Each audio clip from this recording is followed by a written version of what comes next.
আসসালামু আলাইকুম রহমতুল্লাহ। যারা বাংলাদেশের উন্নতির ভিডিও দেখাচ্ছেন না, তাদের জন্য আমার এই ভিডিও।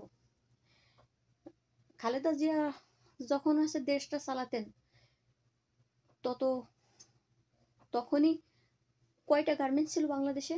কয়টা ছেলে মেয়ে প্রবাসে থাকতো, বাইরে থাকতো? আর এখন বর্তমানে আপনি হিসাব নেন, বাংলাদেশে কতগুলো গার্মেন্টস আছে, কতগুলো মিল কারখানা ফ্যাক্টরি আছে, আর কতগুলো ছেলে মেয়ে বাইরে থাকে, হিসাব নেন।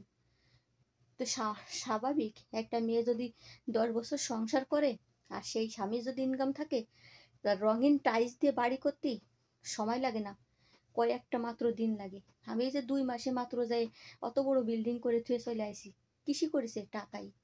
তো টাকা দিলেই সব মন্ত্রীরা, সব প্রধানমন্ত্রীরা উন্নতি করে দিতে পারে। হ্যাঁ, ওই কথা আর একবারও আপনারা ভিডিও করে দেখাবেন না যে উনি যে উন্নতি করে গেছে আর কেউ এরকম উন্নতি করতে পারবে না। টাকা হলে সবাই উন্নতি করতে পারে। 16 বছর 15 বছর একজনের হাতে যদি ক্ষমতা থাকে, তো উন্নতি করা তো স্বাভাবিক। যতটুকু উন্নতি করছে তার থেকে আরো বেশি উন্নতি হতো যদি বড় বড় সিনিয়র যারা আছে তারা যদি টাকা পয়সা এদিক ওদিক, বাংলাদেশের টাকা যদি এদিক ওদিক না পাঠাতো। আমরা তো এই কথাগুলো জানি কি করে? এই ভিডিওগুলো ভাইরাল হয়, প্রচার হয়, কি হচ্ছে না হচ্ছে আমরা ভিডিওগুলো দেখে দেখে আমরা এগুলো মনে মনে রাখি।